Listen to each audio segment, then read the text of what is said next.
Hello, I'm Andy. I've been interested in astronomy and space exploration all my life. I've been involved with various astronomical societies. I write articles for websites and magazines, and I lecture on such topics as gravitational waves and black holes. Welcome to Space Oddities.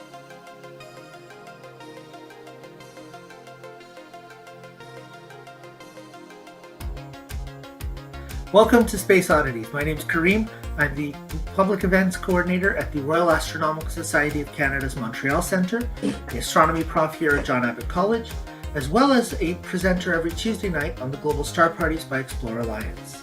Our wonderful panel here is ready to share with you the world of astronomy and space, all the news, all the topics of the day, and we hope you'll join us.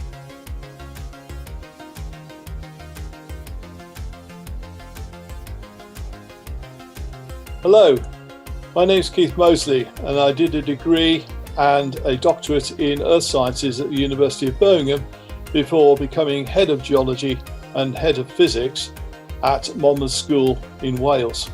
I retired in 2015, but I carried on working for the Open University as an associate lecturer in astronomy. But now in retirement, I write educational materials for schools in Britain and also in Europe.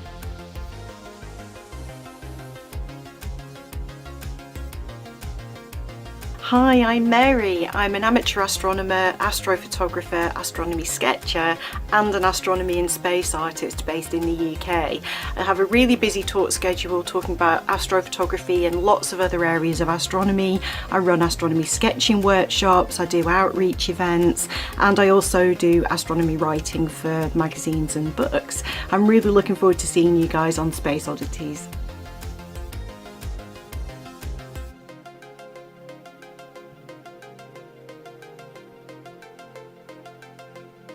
Hi, I'm Daz and welcome to Space Oddities. Over the last 2 years I've been fortunate enough to work with this panel on astroradio.earth, talking space to the world. I also produce my own educational / documentary style programs, and being a jack of all trades and master of none, the content varied a lot. I would like to extend an invitation to you to join me and the panel on Mondays 8 PM UK time, where we can all sit and chat space. See you soon.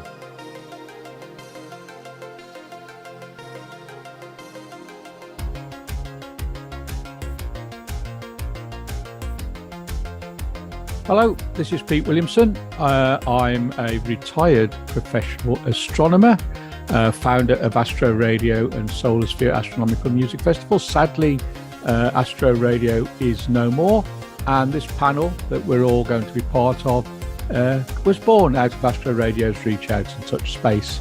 So that's me introducing myself. There's nothing else to say. I'm a retired professional astronomer, still doing the odd talk, not doing too much these days, but still doing the odd talk, and I'll contribute to this panel from time to time. So I hope to see you online very soon. Thank you very much.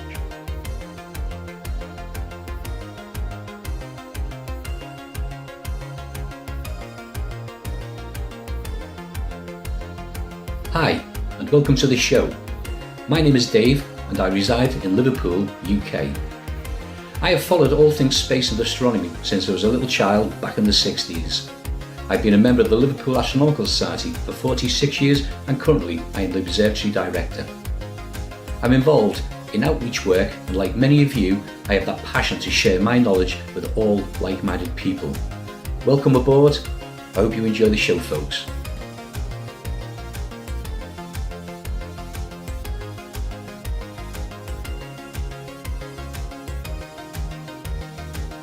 Hi, I'm Bernard. Welcome to Space Oddities.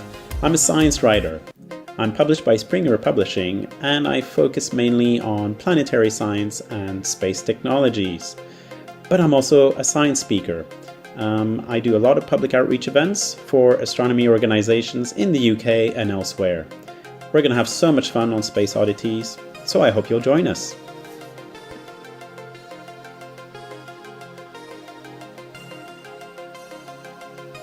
Hi everyone, I'm Lou, and welcome to Space Oddities. I'm a planetary scientist and professor of astronomy at Marymount University. I've spent most of my career working on NASA space missions, working on NASA ground systems, and what I love most, creating space science education programs that reach people all over the world. I hope you'll join us as we explore the mysteries of space together on Space Oddities.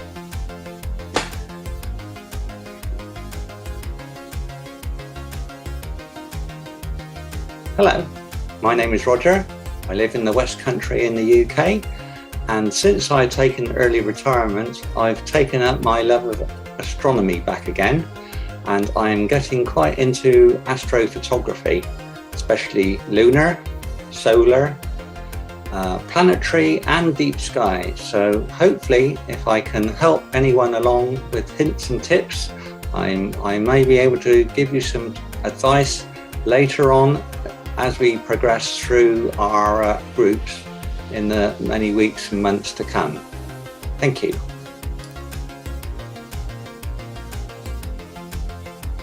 Hello, I'm Rachel and welcome to Space Oddities. I'm here because, like the rest of the panel, I'm passionate about astronomy. I love to share my passion with children, and I do regular outreach events and talks with children and young adults. I also write articles for a magazine for young stargazers, along with taking pictures of the night sky with my husband. I hope you'll join along for the astronomical fun. See you soon.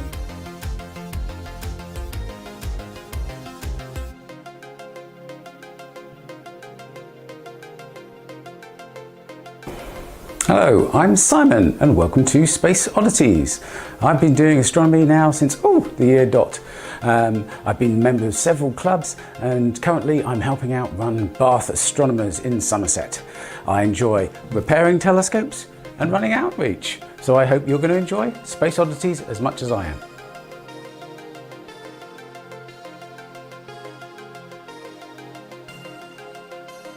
Hi everyone, my name is Michael.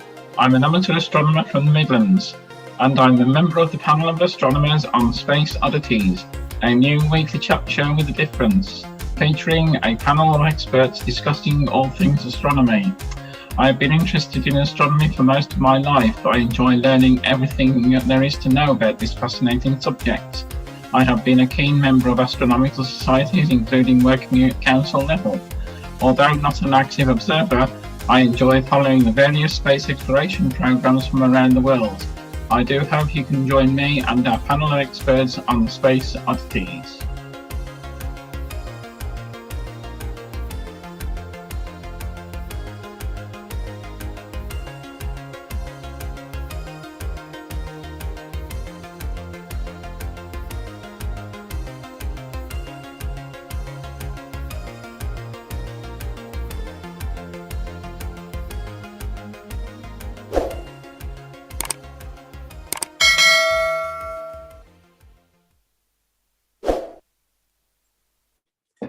Good evening. Welcome, dear viewers, to this special one-off Tuesday nights on the James Webb Space Telescope. And we had 4 new images released today.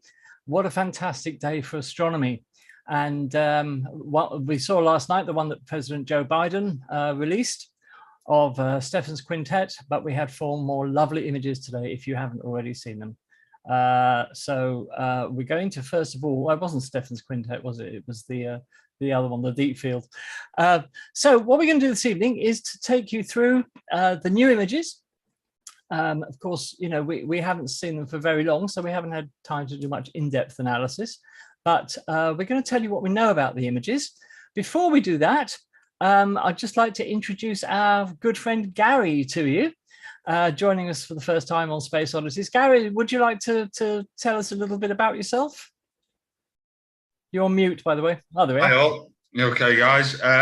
So basically, I'm an amateur astronomer. Got a great interest in astrophotography and currently chairman of Salford Astronomical Society here in the UK. We basically do lots of outreach at the observatory where we have in Salford, and a lot of STEM related activities. It's just nice to be a part of the panel again. I've not been with the guys for a while, and a catch up is very muchly needed. Well, you're very welcome, Gary, and we hope you can find time to make regular appearances here. And there we are. So what I'm going to do now is to hand you over to Lou, And Lou's going to tell us a little bit, I think, about the telescope, and then guide us through the images, and we can all have a discussion about them. So, Lou, what are you going to tell us? Right. Well, you know, it's true. We haven't had much time to look at these images, but we've certainly had enough time to make them, to put them up on our backgrounds for our Zoom background. So, Indeed. You know, he's chosen different ones, I see. Yeah. Andy, you said what an historic day for astronomy, and I think what an historic day for humankind. I'm old enough to remember where I was when the first moon landing happened, and we had our first human footprints on the moon, or perhaps the transit of Venus. Perhaps we remember where we were for those, if you watch those kinds of things, as well as some sad events that were historic, such as the World Trade Centers coming down. We remember those days because they were important in the history of mankind. And I think this is one of those days. This is one of those days that we will remember, that people all over the world will remember, when the first images from the James Webb Space Telescope were revealed, and kind of a new level of understanding of our universe began.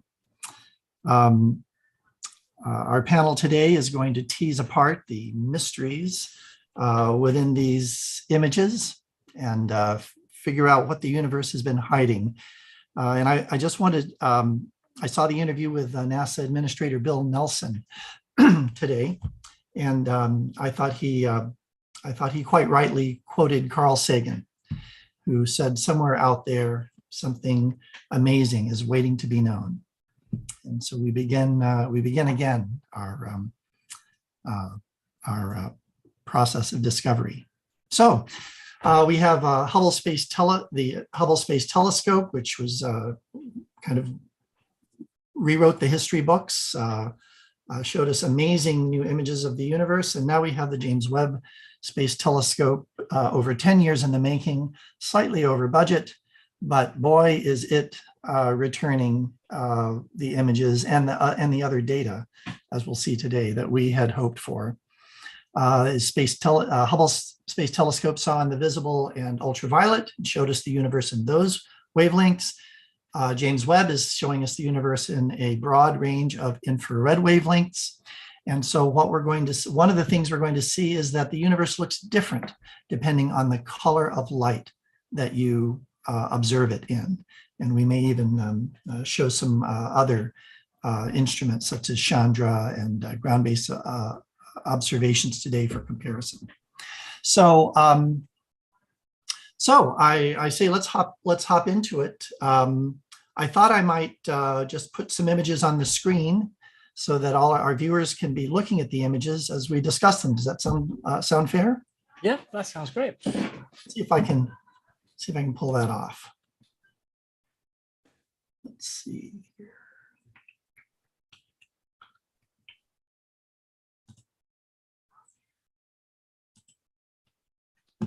And while Lou is setting that up, viewers, don't forget, if you have any questions or anything you want to say, don't hesitate to put it in the live chat, and we'll keep an eye on that, and hopefully we can answer any questions that you have.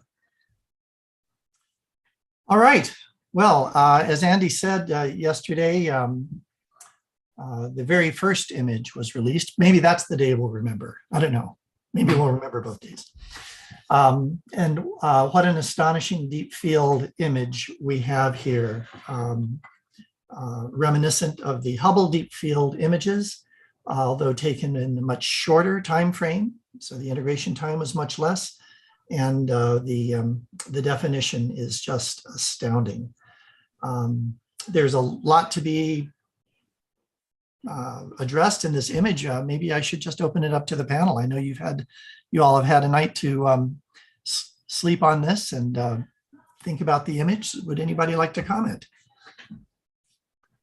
Well, I think what first struck me about this image was the amount of gravitational lensing that is obvious.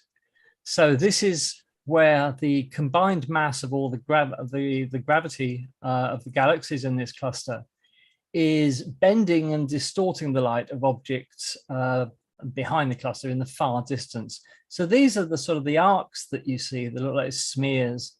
And by looking at those, they are actually magnified images of distant galaxies. Astronomers can look at those and analyze them and see things, magnified that are, vast distances further away. That's the first thing that struck me, apart from its obvious beauty, of course. And one thing to keep in mind from the gravitational lensing is that you can have the same galaxy appear on either side or on multiple points around a circle from where the light originated from. That's right. That means that some of these arcs are the same galaxy, and you have to look at the spectra to be able to determine if that's the case. Yeah, yeah. So That's right. You get the famous Einstein crosses, where you get multiple images of the same object, where the light has been bent by the foreground gravity, and it's amazing. What I want to know is if you look at the bright star with the diffraction spikes that you can see, the brightest star in this image, at the sort of the 1 o'clock position from that, there's an elongated blob. And I really want to know what that is. Is that an early galaxy or what is it? Anybody got any thoughts? Well, really, until they do any spectrographic analysis of it, we're not really going to know. It looks like an old galaxy, but the thing is that how old you can't really tell by the light. It's old because it is red, but of course when these things are gravitationally bent, they're also magnified, which increases their luminosity.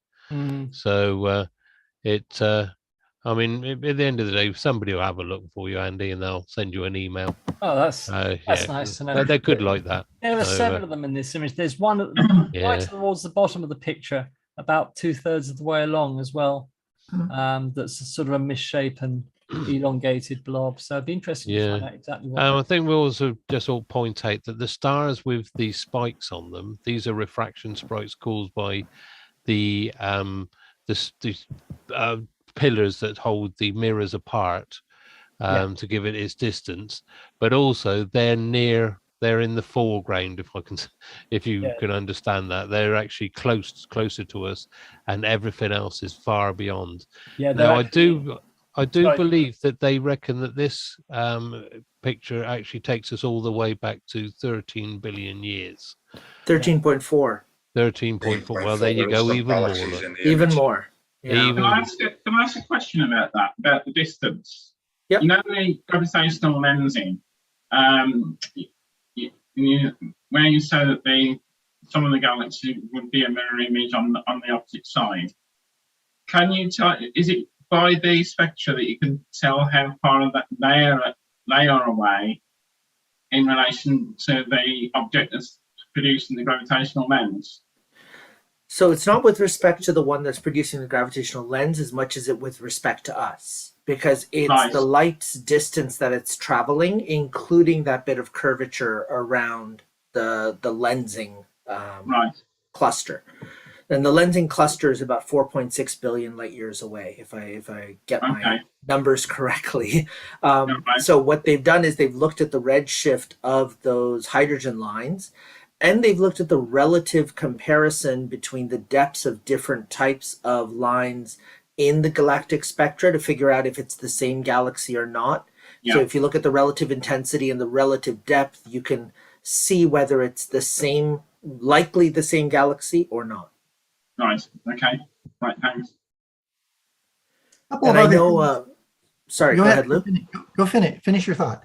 No, I was going to say, Scott Roberts was saying during the Mount Wilson event last weekend, they were discussing the idea that the results from James Webb will hopefully help narrow the uncertainty on the Hubble factor for the expansion of the universe to give us even more precise measurements of these distances.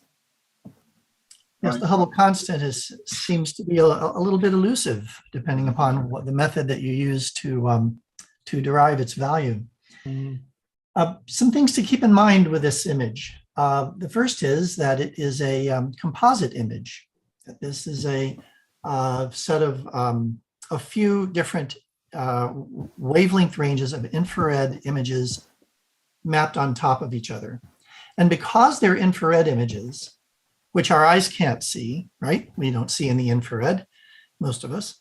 But the detectors on James Webb can. And so these colors, the colors that you see here are derived colors.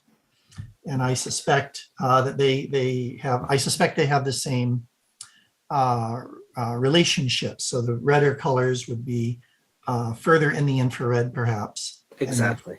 That kind of thing. So this is false color, but all James Webb images are going to be false color. The other thing that I note is, as we're talking about the gravitational lensing of images that produces and some of these blobby things, one of the prevailing theories of how galaxies formed is that they formed in the early universe from very small blobby collections of stars that came together gravitationally.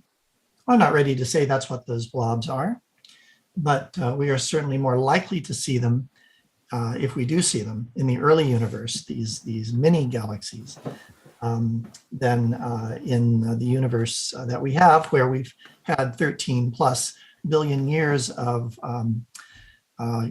galactic cannibalism, galaxies gobbling up smaller galaxies.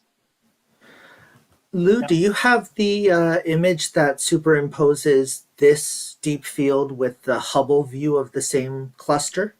I don't have that image up. I have that. Can I share that? Yeah, please. Let me stop sharing here. That's a good image to bring up. So this one is good because it shows you how much more precision we were able to get from the James Webb going deeper into the infrared and with a larger mirror with 7 times the light gathering. So this goes back and forth between the Hubble image and the current James Webb. Wow. Amazing. You can see how many more deep, faint galaxies we're able to now pick out. You can pick any point on this picture and just look at it. This was in an article by Dr. Siegel in Big Think that I posted on our Discord for the Space Oddities.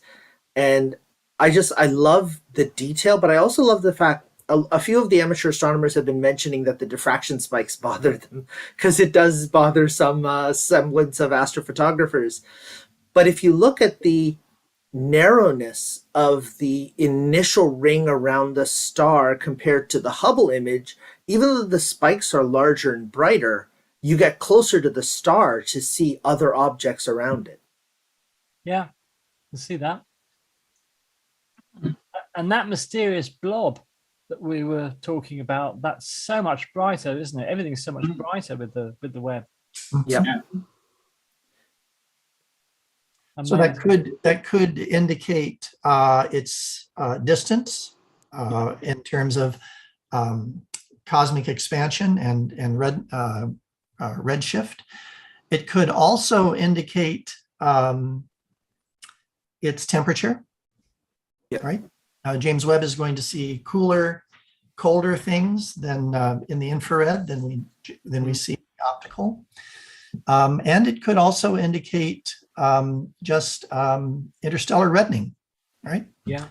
The intervening dust between us and the source. So lots to be kind of ferreted out, I think, in this image. Gary, any thoughts? I would say it's pretty much covered the image there. It's absolutely fantastic. The difference between the two is unbelievable.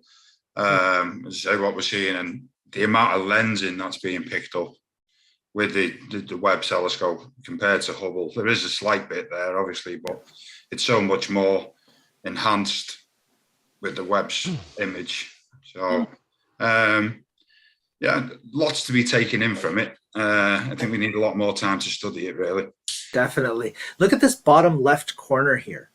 Look at how many galaxies pop out from this edge of the observation. Yeah. Andy, there's a question in the chat on the YouTube chats. Do you want to read it out? Yes, please. It's from Space Barnes Productions.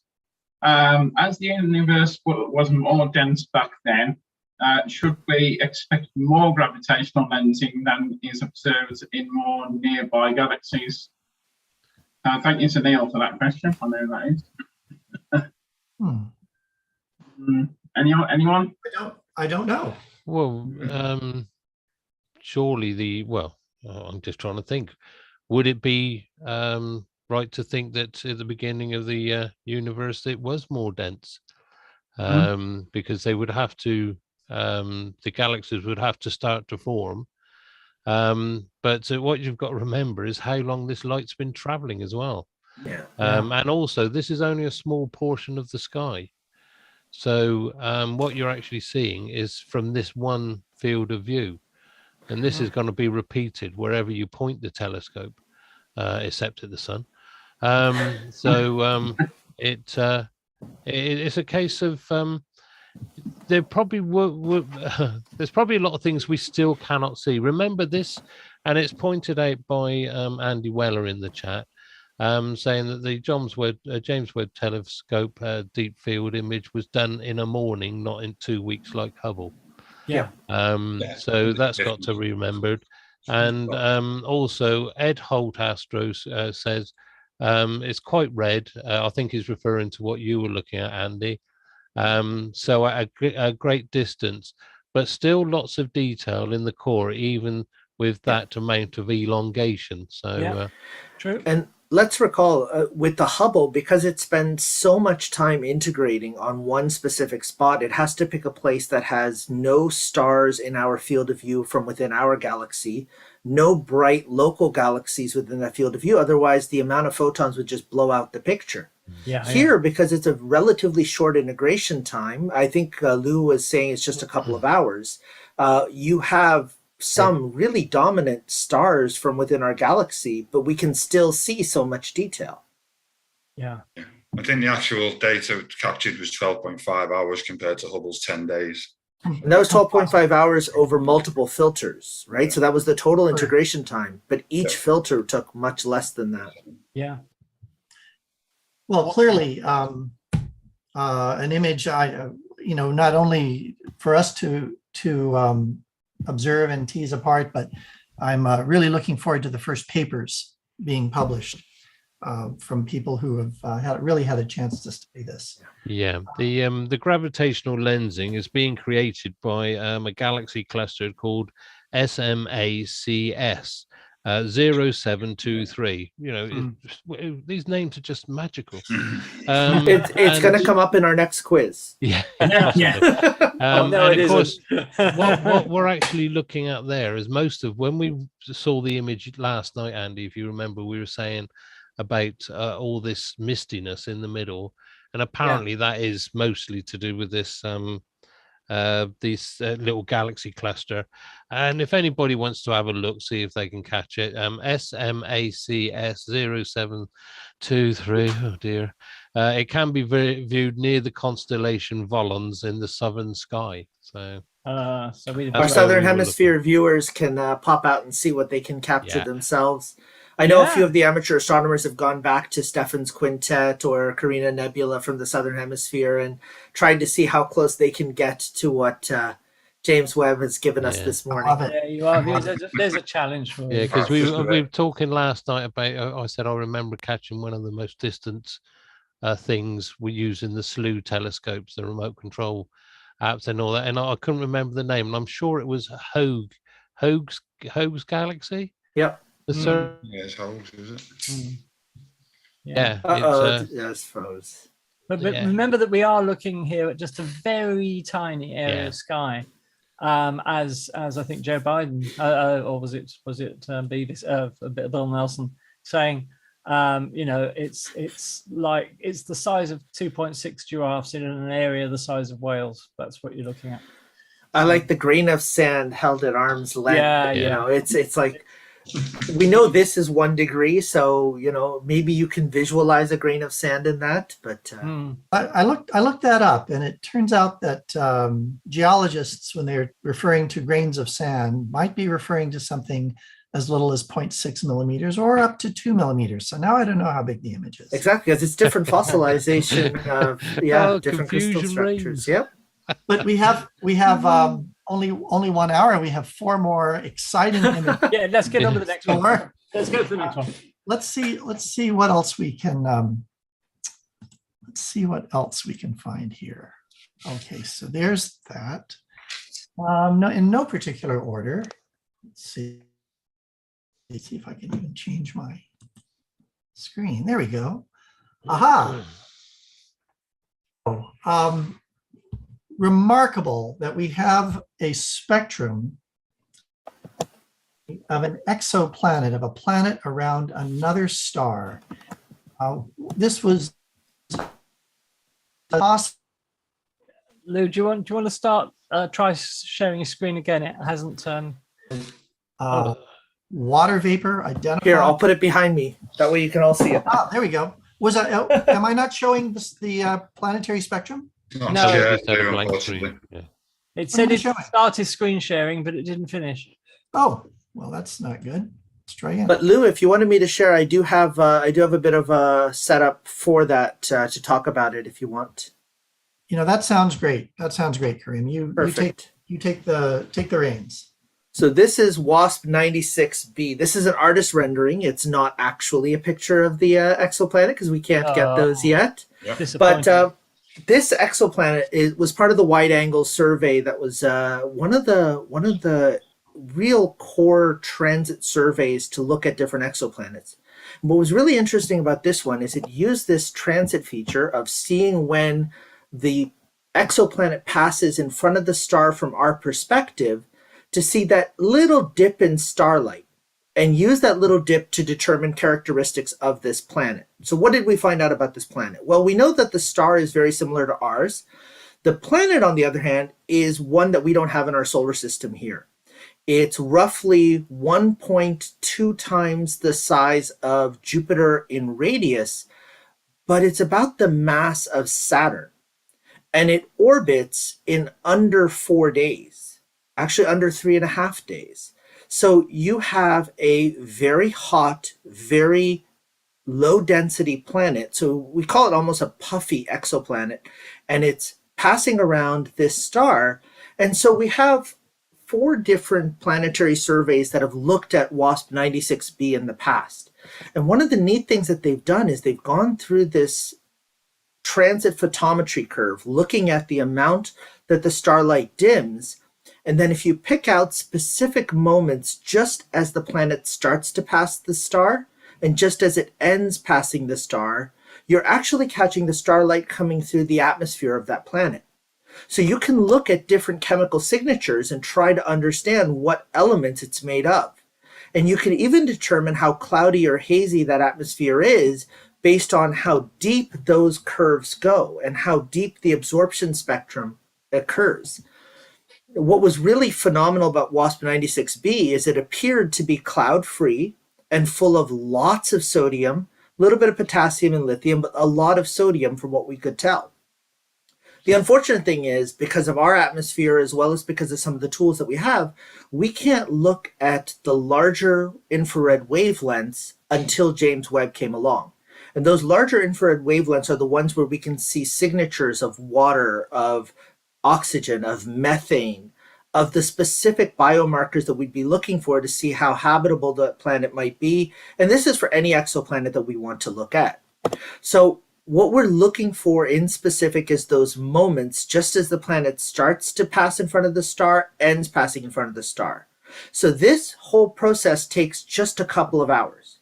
So what happened late last month on June 21st, with the time in Eastern Daylight Time from Baltimore, Maryland, where they were actually controlling the James Webb for this observation, they did a 6.5-hour window of watching the starlight to get first a baseline of what the starlight was at that day, at that amount of whatever the volatility was on that star at that time, because we know our sun changes with different amounts of sunspots at different times of a decade over an 11-year cycle. So you want a baseline, and then from that baseline, you want to examine those couple of points where the planet just crosses in front of the star. The amount of depth that you get, that little bit of a dip there, is normalized in this curve, but it's actually about 1.5% of starlight maximum that gets blocked at the deepest point of that transit. But the nearest camera in James Webb can get a resolution down to 0.02% of this amount of photon flux coming from these stars. So as a result, we have this incredible spectrum where we have clear indication, not just of one water absorption line, but of multiple water lines that are clearly above the normalized standard there. So this gives us not just an incredible amount of a certainty that there is water in the atmosphere, but when you look at the shape of these curves, it also appears that WASP 96b actually does have clouds. It is a cloudy planet. It's not this barren, very thin atmosphere that we thought it was because of its closeness to the star. And so now our models of what 96b are have to be adjusted a little bit with more observations. But what's really neat is in 6.5 hours, we got this level of precision on the water signature. So that really bodes well for looking at other exoplanets, which are actually potentially Earth-like or super Earth-like, to see whether or not we can find biomarkers in those exoplanets. So the fact that we got this from just a 6.5 hour window, one transit pass, is incredible. And that's as much as I was able to put together on 96b. Thank you very much. And the miracle of being able to look at this in the infrared is that molecules have very strong infrared emission or absorption features. Atoms tend to emit in the visible and ultraviolet through their electron transitions, but through rotational and vibrational lines, molecules emit in the infrared. And so we have access then to not just water, but this whole range of hydrocarbons and nitriles. And we can start to do the unthinkable. We can actually do radiative transfer modeling based on this spectrum, just like we would do for the Earth or other planets in our solar system. And that is really an astounding thought. So one of the things to keep... What does that mean exactly, Lou? Radiative transfer modeling? It means that we can... so here's the observation, and we'd like to know what physics is behind that. Are there clouds? If so, where are they? What are they made of? What is the general atmosphere made of? What's absorbing? What's emitting? What are the constituents? So we can build software. We can build programs that create synthetic planetary atmospheres. Each element of the planetary atmosphere having certain properties of temperature and pressure and emission and absorption and scattering. Right. And by doing that, we can figure out what the planet is, what the planetary atmosphere is made of, what the dynamics of the atmosphere are, the pressures, and even things like seasons and rainfall. Those kinds of things can be teased out of these measurements. Amazing, isn't it? Truly amazing. Absolutely amazing. Anybody else got any thoughts on this one? Or have we covered everything? I think there was a question from Andy Weller.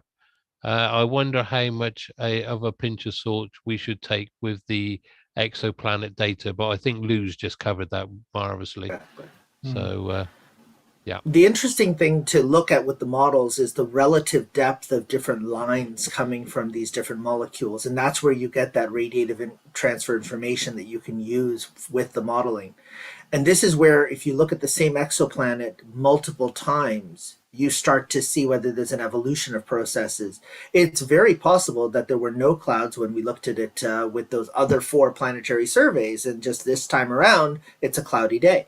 We don't know, and that's one of the interesting things is you could actually see this seasonal behavior now if you are able to target an exoplanet a lot. But that's also a case of limited resources, limited time. How much time do you want to spend on one target versus trying to look at multiple different targets of interest? The other thing, Karim, that I was talking about this earlier that surprised me a little here, as the starlight filters through the atmosphere of the planet, you're going to see atmospheric absorption lines. And they're in absorption because the planet's atmosphere is going to be cooler than the surface of the star, right? But here, these features, these water lines appear to be in emission. No, they're reverse. It's amount of light blocked versus amount of light let through. So it's reverse from what you would see at a.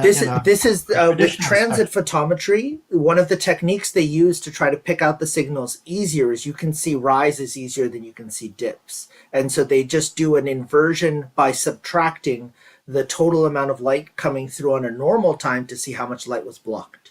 Okay, all right, that would make more sense. However, if we look just past that fourth water line, it does appear that there's something. Well, I would have said in absorption, but we are going to say in emission.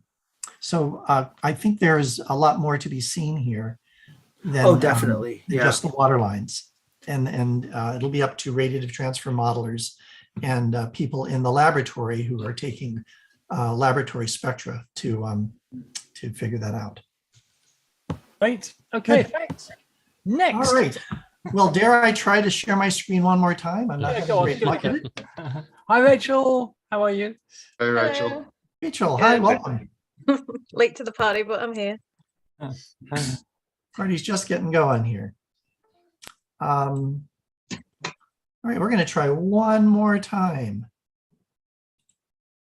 for screen share. We'll see if this works. That's it. We see it there? Yep. Now we're talking. Okay. All right. This is these two images are pictures of the Southern Ring Nebula. Also, as since we're throwing catalog entries out, it's NGC 3132. It is a well-studied planetary nebula. This is the end result of a star very much like our sun. This is what our sun's going to look like in 6 or 7 billion years after it's exhausted its hydrogen burning fuel.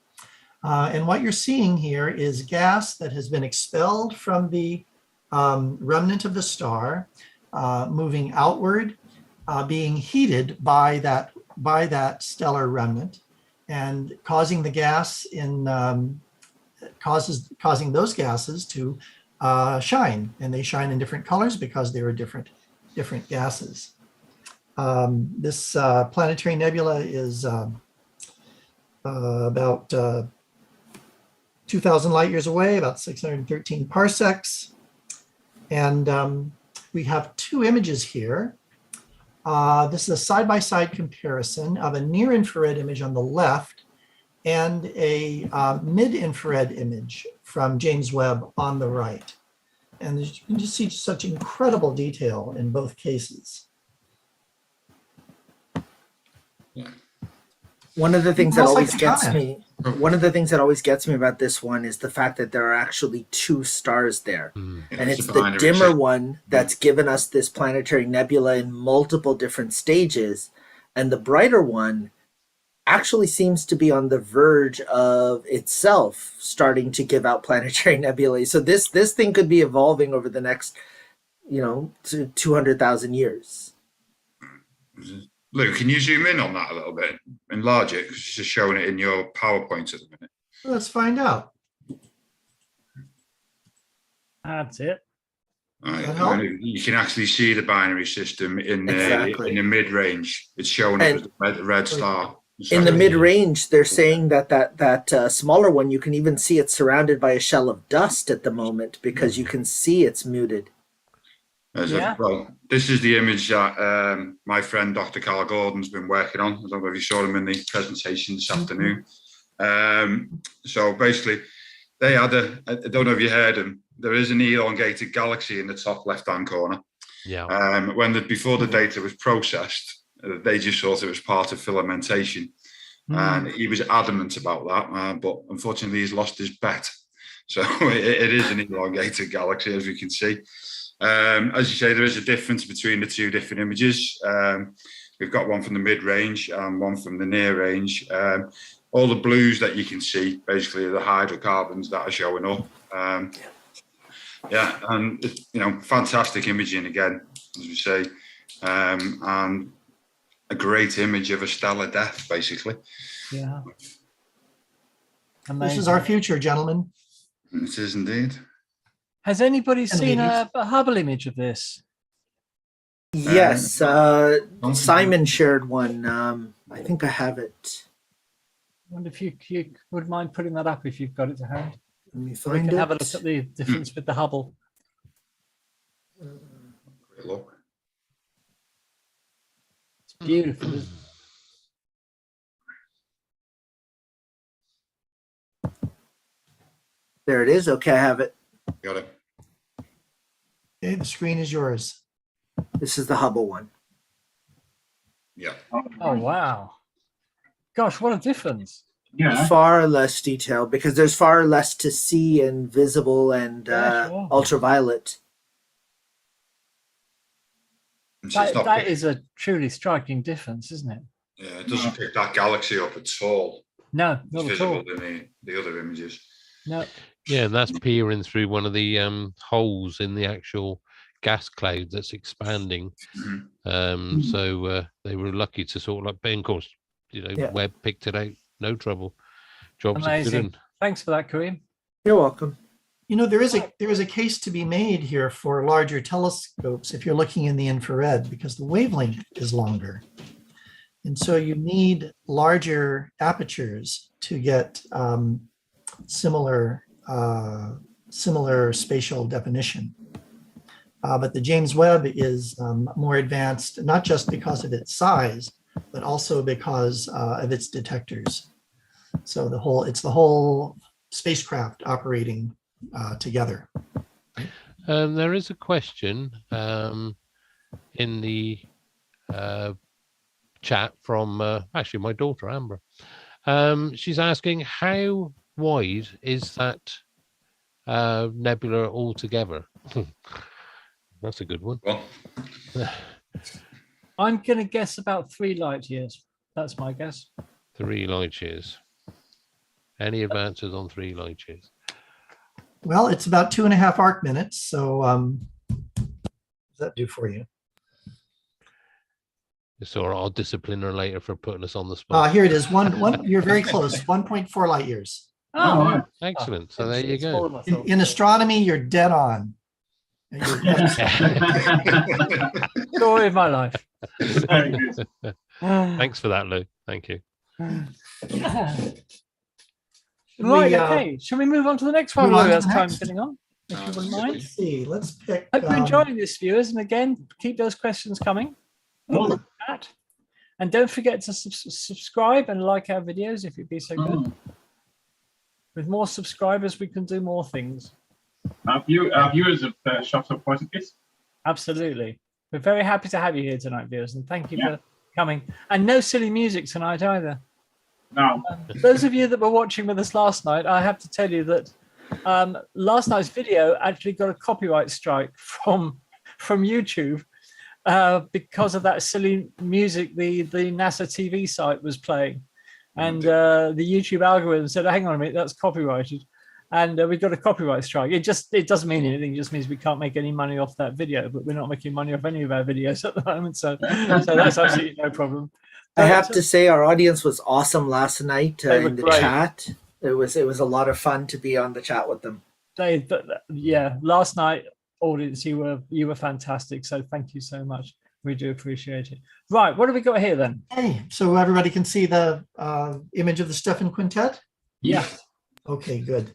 So this is a grouping of galaxies, roughly 300 million light years away in the constellation of Pegasus. 4 of these galaxies are actually interacting galaxies, gravitationally interacting. And right now, I'm just talking about this image on the left-hand side of the screen. That is the image that JWST produced for us, and that was released today. And you can see a number of things in this image, and we're going to compare them with other images from other space telescopes in a minute. And one of the things that comes out is this kind of stream of light right here, right here. This actually, it turns out, and this was discovered from ground-based observations originally, is a shock wave that has been being produced by the energy from two galaxies coming together, colliding, two galaxies colliding. As we know they do in our universe, and as they did, we believe, more frequently in the early universe. And so we see the shock wave coming out at us, and it turns out that in the shock wave and in these galaxies in the region around the shock wave, there's a lot of molecular hydrogen. And there's some thought that perhaps molecular hydrogen shouldn't be there. It's a little bit delicate as a molecule. And so there's some thoughts as to how that would be retained as the shock wave propagates through all of this gas, that perhaps other smaller shock waves have been produced preceding the larger shock wave, and that has secured the molecular hydrogen. So a beautiful image with lots and lots of detail. And on the right here, I have 3 images. The top image here from Hubble, and I kind of rotated them to try to be in roughly the same orientation as the Webb image. Hubble in the visual and ultraviolet. The one on the right is from Chandra X-ray Observatory, and so this is high energy X-rays. And then the colorful one, just to its left, is from the Spitzer Space Telescope. And this is actually, this is a composite image of infrared Spitzer images and ground-based optical images. But in all cases, I think you can see the incredible increase in spatial resolution that we get from James Webb. Now, these colors in many cases are, again, because we don't see in the X-ray, we don't see in the ultraviolet or the infrared. These colors are not to be believed. I'll use that word. But what you can look at is the resolution of the image, Spitzer versus James Webb, for example, and the different structures that come out as you look in the universe, as you look at these colliding galaxies, these gravitationally bound galaxies in different wavelengths of light. Okay. Does anybody have anything they want to say about the Stephan's quintet? We should mention that the one the furthest to the left is actually not interacting with the other 4. It's much closer to us. Yes, Yeah. foreground galaxy. Right. And also, if you look at that same galaxy, you can actually see speckles, which are actually individual stars in that galaxy. That's what sort of definition it's been able to think. It's actually closer to us than the 4 behind, but you can actually see individual stars around the actual galaxy itself. They also did because I believe this is a near infrared, they did a MIRI as well, a medium infrared, and it's on that one. When you look at it, I'm sorry, I'm just trying to find it. It's actually the top galaxy. The core is very, very bright. Yes. And of course, that's not a star. It is actually an active galactic nucleus. It's the black hole. The light isn't actually coming from the black hole itself. It's coming from the ring of accretion, the accretion ring that's around it, of all the stuff that's being piled into it. And if you look at that image, unfortunately, I can't put it up because I'm on the wrong computer. It's so bright that it's actually even got the refraction spikes on it. Yeah. But you can also see the tendrils and some more formation of the gas and of the stars in the actual image itself. So dig it out, go to the NASA website, and the website you need, if you want to have a closer look at these images, then you need, it's www.nasa.gov www.nasa.gov/web first images. And if you do that, then you will be able to get these images and download them yourselves. They're absolutely fantastic. They wrote about how with that active galactic nuclei, using the two instruments, they did spectroscopy in individual slices. And it's kind of like doing an MRI in terms of the way in which they can get resolution from that area. If somebody, I've posted it in our Discord site. So if anybody wants to grab that image of the infogram, you can see actually how spectrometry really does help tell us what's going on with these dust clouds and all these and of course all of that material swirling around the supermassive black hole, the particles of that matter bump against each other, causing friction, and they heat up and they heat up, and eventually the particles reach millions of degrees, and they generate, as well as obviously the infrared, they generate huge quantities of X-rays. And if you look at the Chandra image on the right, you can very clearly see that very bright center to the galaxy. Obviously not in as much detail, but it's highly visible in the X-ray as well, thanks to that superheated material swirling around the black hole. And another thing that we should start to think about in this image is the process of galaxy formation and evolution. It is thought that galaxies form originally as spirals with well-defined spiral structure. But then as galaxies that are close enough come together from gravitational attraction, kind of pass through each other, right? The distances between stars are so vast that they don't generally collide, but they pass through each other and they disturb the gas and dust in these galaxies. And so as the two galaxies collide and then come back again to collide and until they settle in, there's a tremendous amount of star birth. And so sometimes they call these colliding galaxies, sometimes they call them starburst galaxies. And what gets settled in is what's called an elliptical galaxy, right? The structure, the nice structure of the spiral galaxy is lost in those collisions. And so you end up with a much larger galaxy as an elliptical, which tend to be, although apparently not always, tend to be rather gas poor because stars have been formed through this process. So here we can get a greater understanding of how galaxies form and evolve in the early universe. Lou, I have the infographic that Daz wanted to talk to. Great. If you stop sharing, I'll share it, and Daz can walk people through it. Oh, thanks. There you go. Here you go.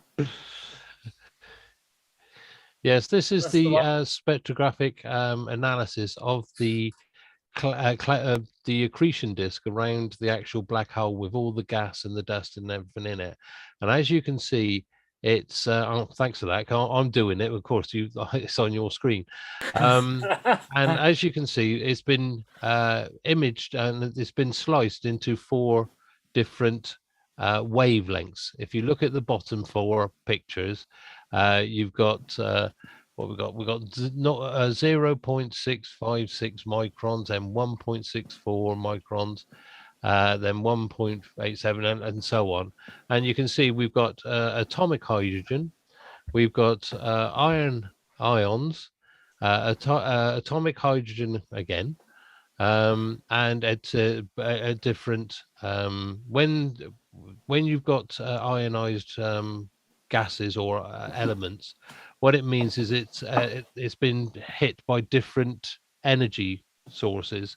So, and what happens is you strip off electrons off of the atoms, and by looking at the different stages of different hydrogen sources here, we can tell that that means that that's not all one temperature, because the hydrogen is existing in at least 2 states of ionization.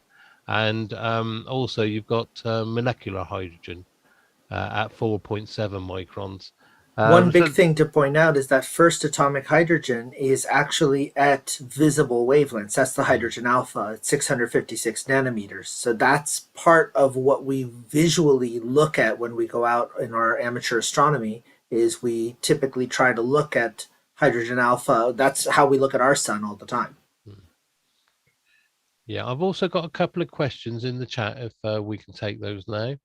I've got Ed Holt Astra, going back to the image of the Stephan Quintet.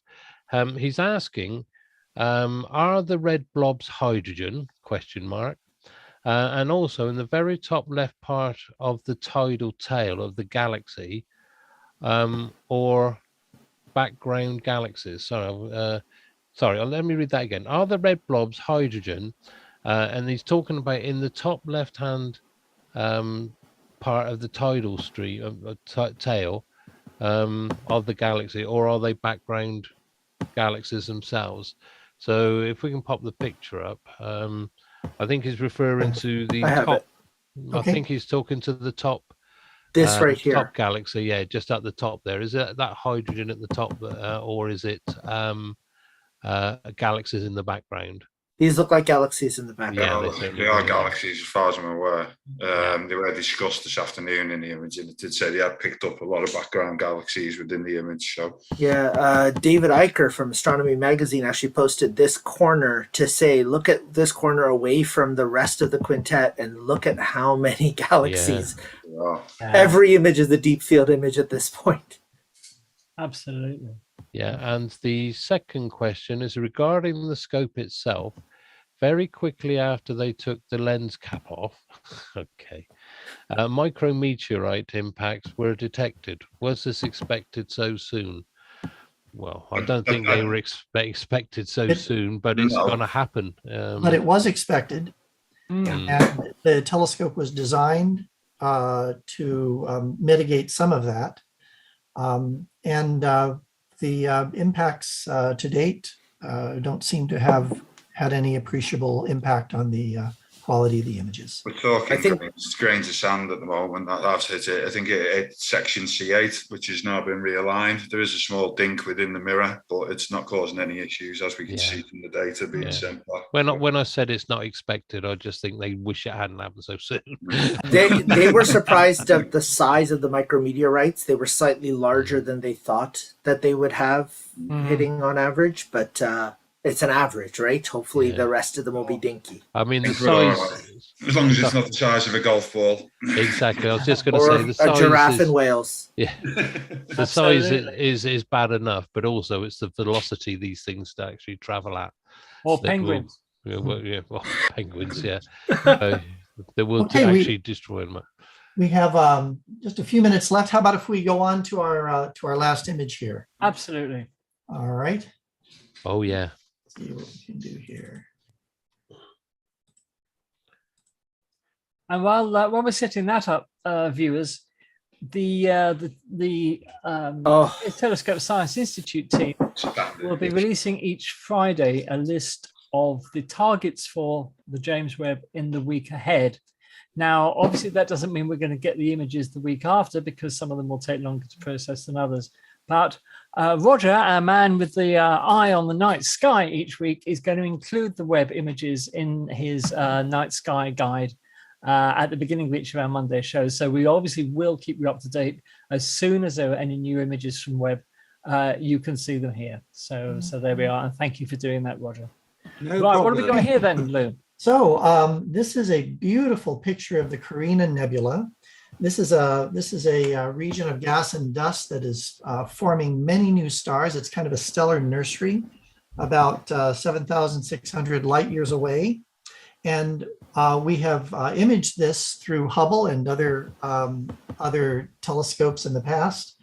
But what you can see in the infrared, because the infrared wavelengths are longer and less vulnerable to scattering from molecules and dust, is lots of stars that we haven't seen in previous images.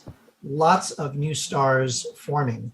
And as these stars form, and they turn on, right, as they start to be stars and fuse hydrogen to helium in their cores. They emit radiation, which also shapes the nebula. The dust pushes back, but the high energy emission from the star pushes out, and we see kind of little concaves in the structure of this image. Absolutely gorgeous. So how was this nebula formed? Is it a supernova remnant? I believe this is a supernova remnant. Yeah, right. Yeah. Yeah, because we can see the cavities where the stars are blowing away. The new stars are blowing away all the dust, and we've also got structures like we see in the pillars of creation. Yeah. Just off to the slightly to the be left of center. You can see in the center there, and of course they were also saying that all these stars and all this lightness above is from newborn stars, and the pressure from the energy that they're exuding, like we have the solar wind, is actually pushing down onto the top of this dust cloud, which is helping to actually create stars, but also it's slowly killing stars as well, because it's dissipating the actual cloud of dust and gas at the same time, as well as creating. So it's destroying as well as creating. It's well, at the moment we don't have a handle on why we don't have higher mass stars formed naturally, and this might be part of the process, is this mechanism that Daz is referring to, where using up the gas and heating up and pushing away the gas are kind of competing factors. Indeed. So this is just one part of the Carina Nebula, isn't it? Or is I don't think this is the whole nebula. No, I have a picture of the whole nebula from Harold Boren that Simon shared. Right, because the whole nebula is 230 light years across, apparently. You're going to put that up, much Kareem? larger. Sure, if you stop sharing, I'll... Here we go. This is the whole nebula. Oh, yes. It's much bigger, isn't it? I've actually been trying to figure out which part that James Webb image is from. Look for that little knob. That's what I was trying to do. I thought at first that it was down here, but it doesn't appear to be. What's that in the center? Is that it there? Right in the real center of it, or right here? But it doesn't say. No, right. Just in the center of it, there seems to be some structure in the center there. But then again, looking at it, you've got structure everywhere. So yeah, it. How was this image taken, Kareem? Is this a visual image? This is a visual image taken from an amateur astronomer. Okay. Nice image. Southern Hemisphere, yeah. Yeah. That's a lovely image, isn't it? Oh, it's gorgeous. Oh, God. I wish Simon was here to tell us about this. I saw he posted it on Discord, and I don't have one. This is one of the targets that I've been wishing to do with the LCO, and I haven't done yet. I'm just wondering whether or not where your cursor was just a second ago is around that area, because it's quite clear above, but with a whole load of bright stars again pushing down. Here, you mean? No, come down. It's like you were on it just then. Down. Come down. If you go to take your cursor to the, only the bolt. I go up. Yeah. Just you can annotate if you go up to the screen sharing. There's an annotate button, and you can actually annotate onto my screen. Annotate button? I can't see one. Am I looking in the right place? Anyway, it's just okay, below. Here, right, left, up, down. Where are you? I'm right in the center. Yeah, so if you go just left from there about an inch, just a little bit more, about half an inch. That's it. I think it's that area just above there where you've got that big hole, because you've got the bright stars above, and there was some formation just inside there. Come down a bit. That's it. You can see some formation there. So just in this So right area around here? Yeah, somewhere around there. Could be. It's Could so be. difficult Could to be. tell. We're guessing anyway. It was burning It's the bulb moment. So It's like Find Waldo. yeah. Right. Okay. Well, that brings us to the end of tonight's show. I'd like to thank Lou for so expertly guiding us through this, and Kareem and everybody. Thank you so much for watching. We will, of course, return with our normal Monday night show at 8 o'clock UK time next week. Yeah. And we'll look forward to seeing you again. We'll come back next week with the usual mix of news and chat and whatever else is going on in the universe. So thank you so much for joining us. Those of you who joined us last night as well for the first reveal of the first JWST photo, thank you for doing that. We much appreciate it. Please remember to subscribe and like our videos if you would be so kind. We will see you all next week. Say goodbye, panel. Bye, panel. Goodbye, panel. Bye, everyone. Thanks, guys. So from all of us, have a lovely week, and we'll see you back here next Monday. So from us, it's goodbye.